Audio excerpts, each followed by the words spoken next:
Corporator Shravan గారు ఉన్నారు, Malkajgiri corporator. Shravan గారు నమస్తే అండి. సార్ నమస్తే సార్.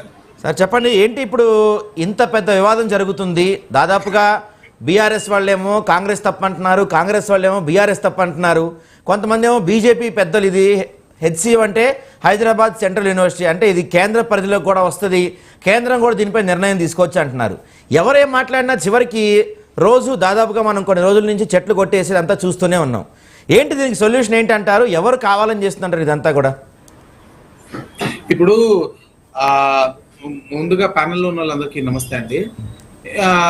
ఇష్యూ సెంట్రల్ యూనివర్సిటీకి సంబంధించింది కాబట్టి ఖచ్చితంగా కేంద్రానికి ఇంటర్ఫియర్ అయ్యేటువంటి ఛాన్స్ ఉంది. For that matter as a political party, A party అయినా సరే, సోషల్ యాక్టివిస్ట్ అయినా సరే, ఒక క్రిటికల్ ఇష్యూస్ లో ఇంటర్ఫియర్ అయ్యేటువంటి హక్కు ప్రతి ఒక్కరు కూడా ఉంటుంది ఖచ్చితంగా 100%. అయితే ఇక్కడ విషయం మనం ఒకటి అర్థం చేసుకోవాలి. ఒక ఎకో సెన్సిటివ్ జోన్ అంటే ఒక చక్కగా పక్షులు, నెమళ్ళు అన్ని కూడా కనబడుతున్నటువంటి ఒక ప్రాంతం మనం చాలా క్లియర్ గా విజువల్స్ కూడా చూస్తున్నాం, పేపర్లలో కూడా, లేకపోతే ఇతర ఛానల్లో, సోషల్ మీడియాస్ లో కూడా చూస్తున్నాం. And HCU is not far away from the city. మనం అందరం కూడా రెగ్యులర్ గా ట్రావెల్స్ చేసేటువంటి సిటీయే, ప్లేసే.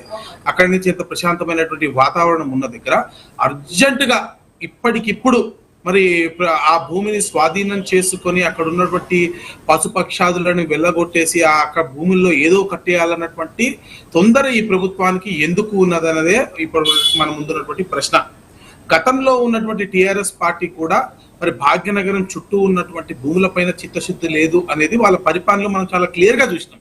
మనం వాళ్ళ 10 ఏళ్ల పాలనలో భాగ్యనగరం చుట్టూ ఉన్నటువంటి అనేక భూములపైన వాళ్ళ కన్నేయడము, కబ్జా చేయడము, అనేక భూములు ధరణిలో తారుమారు కావడము, మరి వాళ్ళకి ఫామ్ హౌజులు రావడము, 111 జీవో ఎత్తేస్తానంటూ మాట్లాడడము, మరి వాటర్ కన్జర్వేషన్ గురించి ఎప్పుడు మాట్లాడకపోవడము, పర్యావరణం గురించి ఎప్పుడు మాట్లాడకపోవడం అనేది మనం చాలా క్లియర్ గా వాళ్ళ హిస్టరీలోనే లేదు. 10 ఏళ్ల పరిపాలనలో బీఆర్ఎస్ పార్టీ ఎన్నడూ కూడా వాళ్ళు మాట్లాడలేదు. మరి ప్రతిపక్షాలు మాట్లాడి నిరసన వ్యక్తం చేస్తుంటే కూడా ధర్నా చౌక్ కూడా ఎత్తేసినటువంటి ఘనత మరి బీఆర్ఎస్ పార్టీకి మాత్రమే చెందింది. మరి అటువంటి బీఆర్ఎస్ పార్టీ ఈ రోజు మాట్లాడుతున్న దానిపైన పెద్దగా మనం స్పందించాల్సిన అవసరం లేదు కానీ ఇష్యూ మీద ఫోకస్ చేస్తే మాత్రం విద్యార్థులు ఉన్నారు, అదొక మంచి ప్రాంతము. అక్కడ మరి చాలా అంటే పర్యావరణానికి సంబంధించి ఒక చక్కని ఎన్విరాన్మెంట్ ఉన్నటువంటి ప్లేస్ లో, ఒక పశుపక్షాదులు ఉన్నటువంటి ప్లేస్ లో, ఒక ఎన్విరాన్మెంటల్ జోన్ అయినటువంటి ప్రాంతంలో ఇప్పటికిప్పుడు అర్జెంట్ గా విద్యార్థులు కానివ్వండి, సామాజికవేత్తలు కానివ్వండి వ్యతిరేకిస్తున్నప్పటికీ కూడా ఎటువంటి క్లారిటీ లేకుండా చర్యలు తీసుకోవాల్సిన అవసరం ఈ ప్రభుత్వానికి ఏముంది అనేదే అందరు ఉన్నటువంటి ప్రశ్న. అంటే ఎవరికి లబ్ధి చేకూర్చడం కోసం వీళ్ళు ఈ రోజు ఈ ప్రభుత్వం పనిచేస్తుంది? ఎవరైనా ప్రైవేట్ పార్టీకి అంటే ప్రభుత్వం ఈ రోజు అనేక మంది వీళ్ళు ఇస్తానటువంటి హామీల్లో ఏదో ఒకటి రాలి ప్రజలు అనేక సమస్యలతోటి బాధపడతా ఉంటే అన్ని పక్కన పట్టేసి రోజుకో పూటకో ఇష్యూని సంచలనంగా మార్చేటువంటి ప్రయత్నం ఈ ప్రభుత్వం ఎందుకు చేస్తుంది? నిన్న హైడ్రా అంటారు, ఈ రోజు హెచ్సి భూములు అంటారు, రేపు ఇంకోటి అంటారు. రోజుకొకటి సంచలనం కింద మార్చాలి, వాళ్ళు ప్రజల దృష్టిని మలచాలన్నటువంటి ప్రయత్నంగా మనకు కనబడుతుంది తప్ప అసలు వీళ్ళు తీసుకున్నటువంటి ఇష్యూలో ఎటువంటి ఇక్కడ శాంటిటీ కానివ్వండి, ఎటువంటి సాలిడారిటీ కానీ ఇక్కడ ఉన్నట్టుగా మనకి ఇక్కడ కనబడట్లేదు బేసికలీ. కాబట్టి మేము ఒకటే డిమాండ్ చేస్తున్నాం. ఈ రోజున మేము కూడా ఉస్మానియా సీట్లో విద్యార్థి నాయకుడిగా ఉండి వచ్చిన వాళ్ళము, విద్యార్థుల మధ్య ఉన్న వాళ్ళం, క్యాంపస్లలో తిరిగిన వాళ్ళం. కాబట్టి ఇంత అర్జెంటుగా మీరు ఒకవేళ డిస్ప్యూట్ ఉన్నటువంటి ప్రాంతంలో ఒకవేళ మీదే ప్రభుత్వానికి సంబంధించిందే భూమి అనుకుందాం ఫర్ ఎగ్జాంపుల్, అయినప్పటికీ కూడా విద్యార్థుల ఆందోళనని కూడా పట్టించుకోకుండా ఇంతమంది సామాజికవేత్తలు మాట్లాడుతున్నా, ప్రొఫెసర్లు మాట్లాడుతుందా, ఈరోజు భాగ్యనగరంలో ఉన్నటువంటి అనేక మంది మేధాశక్తులన్నీ కూడా ఏకమై ఈరోజు మరి నిరసన వ్యక్తం చేస్తున్నా కూడా ఇప్పటికిప్పుడు వారు మరి అర్జెంట్ గా భూములను కైవసం చేసుకోవాల్సిన అవసరం లేదు. వెంటనే ప్రభుత్వం వెనక్కి తగ్గాల్సిన అవసరం ఉంది. ప్రజాపాలన పైన దృష్టి పెడితే చాలా బాగుంటది. ఈ భూమిని ఎవరికో దారదత్తం చేయాల్సిన అవసరం లేదు. భాగ్యనగరంలో ఆల్రెడీ మీరు చూడండి, వాళ్ళు ఏమంటున్నారు, మీరు రియల్ ఎస్టేట్ ప్రాంతంగా మార్చడం లేకపోతే సాఫ్ట్వేర్ పార్కులు కడతామని ముఖ్యమంత్రి గారు అడుగుతున్నారు. నేను అడుగుతున్నానండి, ఈరోజు మైండ్ స్పేస్ పక్కన ఉన్నటువంటి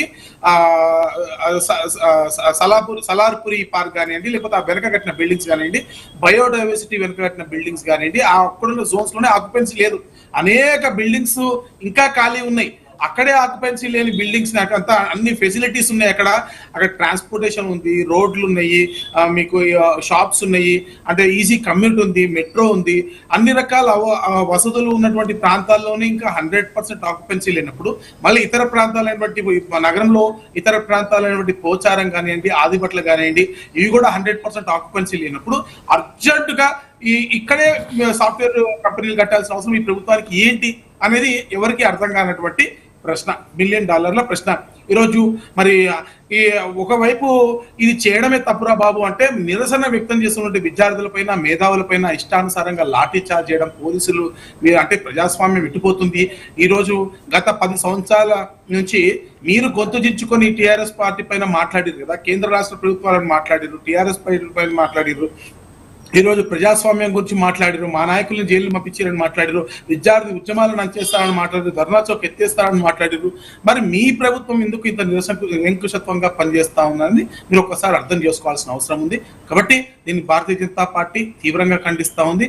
అర్జెంట్ గా ఇప్పటికిప్పుడు మీరు అక్కడ గట్టి పీకాల్సింది ఏం లేదు. వెంటనే విద్యార్థుల పక్షాన నిలవండి, మేధావుల పక్షాన నిలవండి. కావాలంటే చర్చల ద్వారా, శాంతియుత చర్చల ద్వారా ఒక సముచిత నిర్ణయం తీసుకోవాలని చెప్పి డిమాండ్ చేస్తాం. ఇప్పుడు ఆ ప్రాంతం అంటే ఈ మొత్తం ఇదంతా జరుగుతున్న గచ్చిబౌలి ప్రాంతం మనకి శేర్లింగంపల్లి అంటే చేవెళ్ళ కాన్స్టిట్యున్సీ కింద వస్తుంది. చేవెళ్ళ ఎంపీ మీ పార్టీకి సంబంధించిన వ్యక్తే. తర్వాత హోంశాఖ సహాయ మంత్రిగా బండి సంజయ్ గారు ఉన్నారు, కిషన్ రెడ్డి గారు ఉన్నారు. ఇంతమంది కేంద్ర మంత్రులు ఉండి దట్టు జరుగుతుంది మీ పార్లమెంట్ కాన్స్టిట్యూ దాంట్లో ఇండి కూడా మీరు ఏం ఆపలేరా దీన్ని? అంటే ఇప్పుడు చేశాం కదా సార్, అందుకే కదా కొండ విశ్వేశ్వరరెడ్డి గారు కేంద్ర మంత్రి గారి దగ్గర కూడా పోయి రిప్రజెంటేషన్ ఇవ్వడము, దాన్ని ఆపడము. మా నాయకులు మీరు చూస్తే రామచంద్రరావు గారి నుంచి మొదలు పెట్టుకుంటే ప్రతి నాయకులు విద్యార్థులకు మద్దతు ఉన్నారు. అక్కడ మా విద్యార్థి అంటే మా భావాలతోటి ఏకీభవించేటువంటి అఖిల భారత విద్యార్థి పరిషత్ కార్యక్రమం చాలా గట్టిగా బలమైనటువంటి పోరాటం చేస్తుంది. యూనివర్సిటీలో విద్యార్థి పరిషత్ చాలా గట్టిగా బలమైనటువంటి పోరాటం చేస్తుంది. వాళ్ళకి మద్దతుగా మా నాయకులు కూడా ఉన్నారు. కేంద్ర ప్రభుత్వం దృష్టికి కూడా తీసుకొచ్చారు. లీగల్ ప్రాసెస్ ఏం చేయాలో అవన్నీ కూడా చర్యలు తీసుకుంటారు. ఇంతకన్నా పోయి మనం స్ట్రీట్ ఫైట్ కి అయితే చేయలేం కదా. ఖచ్చితంగా ప్రజాస్వామ్యబద్ధంగా ఏ చర్యలు తీసుకోవాలో అన్ని రకాలుగా చేస్తాం. అవసరం అనుకుంటే ఈ ప్రభుత్వము వినకపోతే స్ట్రీట్ ఫైట్ కూడా దిగుతారు. అవసరం అనుకుంటే తప్పని పరిస్థితులు ఏం చేస్తారు అంటే భూములు కాపాడు కోసం, తెలంగాణ ప్రజల భూములు కాపాడు కోసం, హక్కుల కోసం. ఎందుకంటే ఆది నుంచి తెలంగాణ పోరాటమే భూ పోరాటం. భూమి కోసం, భుక్తి కోసం అని మొదలైన తెలంగాణ పోరాటము ఈరోజు మళ్ళీ అదే తెలంగాణలో ఉన్నటువంటి భూమి నగరం నడిబొడ్డులో, అంటే లింగంపల్లి అంటే ఇప్పుడు నగరం నడిబొట్టే కదా సార్, సిటీయే కదా, సెంటర్ ఆఫ్ ద. ఒకప్పుడు గోల్కొండ అంటే మా చిన్నప్పుడు ఎక్స్కర్షన్ బయటం, గోల్కొండకు ఒకప్పుడు మేము ఎక్స్కర్షన్ బయట చిన్నప్పుడు స్కూల్లో ఉన్నప్పుడు. కానీ ఈ రోజు గోల్కొండ సిటీ సెంటర్ అవుతుంది. అక్కడి నుంచి ఒక 20 కిలోమీటర్ల రేడియస్ లో సిటీ చాలా గట్టిగా ఉంటుంది, బలమైన, చాలా అర్బన్ డెవలప్డ్ ఏరియా, అవునా కదా. అటువంటిది హెచ్యూ నుంచి చూస్తే లింగంపల్లి, బిహెచ్ఎల్ అదంతా కూడా సిటీలో కలిసిపోయినటువంటి ప్రాంతమే 100% గా. కాబట్టి ఆల్మోస్ట్ ఆల్ అది సిటీలో ఉన్నట్టే లెక్క. ఖచ్చితంగా చాలా మంది, చాలా అనేక రకాల వ్యక్తులు, డైవర్సిఫైడ్ పర్సన్స్ వచ్చి అక్కడ ఉండేటువంటి ప్రాంతము. అటువంటి ప్రాంతంలో ఇప్పటికిప్పుడు అర్జెంట్ గా చేయడం అనేది తప్పు. ఈ భూములను కాపాడుకోవడం కోసం భారతీయ జనతా పార్టీ ఎంతటి ఉద్యమానికైనా పోతుంది. ఫస్ట్ అయితే ప్రజాస్వామ్యయుతంగా పోరాటం చేస్తున్నాం, భారత రాజ్యాంగానికి లోబడి పోరాటం చేస్తున్నాం. వినని పక్షంలో ఈ పోరాటాన్ని తీవ్రతరం చేయడం మా బాధ్యత, ఖచ్చితంగా చేసి. రైట్ అండి. మనం చూస్తే గతంలో మనం చూస్తే రాహుల్ గాంధీ ఆ ప్రాంతానికి వచ్చి ఆయన కొన్ని మాడారు, ఇక్కడ ఇలాంటివి ఉన్నాయి, ఇక్కడ సమస్య ఉంది, హెచ్సియుకి ఏం జరిగినా మేము వెంటుంటాం, మేము వెనుకుంటాం అని చెప్పి రాహుల్ గాంధీ గారు మాట్లాడారు. మరి ఈరోజు అలాంటి రాహుల్ గాంధీ గారు కూడా దీని గురించి ఏం మాట్లాడటం లేదు. ఆయన కూడా సైలెంట్గా ఉన్నారు. వాళ్ళ ప్రభుత్వమే ఇక్కడ అధికారంలో ఉంది. రేవంత్ రెడ్డి ఎన్ని చేస్తున్నా ఇది కాంగ్రెస్ అధినాయకత్వానికి తెలియకుండా జరుగుతుందంటారా, లేకపోతే వాళ్ళ కనుసరణలో జరుగుతుందంటారండి? ఇప్పుడు ఆ విషయం కాంగ్రెస్ పార్టీ అధిష్టానానికి తెలిసిందా లేదా అని నేను చెప్పలేను, ఎందుకంటే నేను కాంగ్రెస్ పార్టీ వ్యక్తిని కాదు కాబట్టి. వెంకటస్వామి గారు ఆల్రెడీ లైన్ లో వచ్చున్నారు కాబట్టి వారు దానికి ఆన్సర్ చేయడానికి కరెక్ట్ పర్సన్. కాబట్టి సరే, మనకు సంబంధించిన వరకు కాంగ్రెస్ పార్టీ, రేవంత్ రెడ్డి గారైనా రాహుల్ గాంధీ గారైనా ఒక సింగిల్ ఎంటిటీ. కాంగ్రెస్ పార్టీ ముఖ్యమంత్రి గారు తీసుకున్న నిర్ణయం కాంగ్రెస్ పార్టీ సంపూర్ణంగా తీసుకున్నదిగా మనం భావిస్తాం. వాళ్ళ లోపల ఒకరు ఒప్పుకున్నారా ఒప్పుకోరా అనేది మనకు తెలియని విషయం. మాత్రం ప్రజల పక్షాన్ని నిలుద్దాం, విద్యార్థుల పక్షాన్ని. రైట్ అండి. సో వెంకటస్వామి గారు నమస్తే అండి.